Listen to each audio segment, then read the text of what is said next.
Салам достор. Мына быйыл келем деп азыр шумалда октябрь, ноябрь айына келем дегендерге эң жакшы азыр вакансия чыкканда бардыңар. Яблоко деп сурай бергиле, алмага жумушка деп. Неге десе сезон, клубника, малина ал убакыттар бүттү сезону. Ошондуктан яблоко деп сурай бергиле вакансиянычы. Ошондо күздө жакшы иштеп кыласыңар. Азыр көп эле өзүнүн миграциялар деле Кыргызстандан же башка компаниялар деле ачылтат. Ошолорго кайрылып, күзгүгө сөзсүз түрдө алмага келебиз деп аракет кылгыла.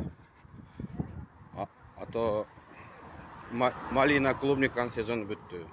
Ошондуктан алмага аракет кыла келгени.